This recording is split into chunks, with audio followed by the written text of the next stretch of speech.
Est-ce que vous reconnaissez cette langue? Du ville iständig var, du ville intet. Ich käsken den då händet, händileis. Allez, un petit effort, c'est du cobayen, c'est un langage extraterrestre. En réalité, ce langage, il est tout droit sorti de l'imagination de Christian Vander. C'est le batteur et l'un des membres fondateurs du groupe Magma qui a vu le jour en 1969. Mais on reviendra sur ce langage à la fin de la vidéo. Magma, c'est classé comme un groupe de rock progressif. Mais Vander, lui, il se désolidarise de cette étiquette. Lui, il joue du zeul qui signifie céleste en cobayen. Je vous vois venir, mais pas de panique, ce n'est qu'une sorte de mémoire cosmique en relation avec l'univers qui aurait mémorisé tous les sons existants dans les profondeurs de notre esprit.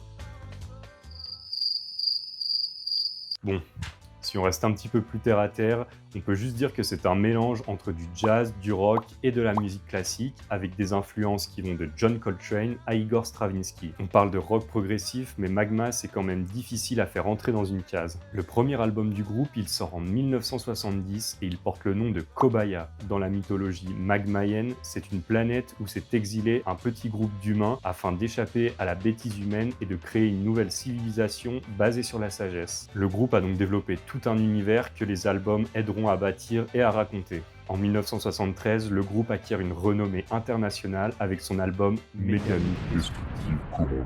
Après 56 ans d'existence, le groupe continue à se produire sur scène et il a même sorti un album en 2022.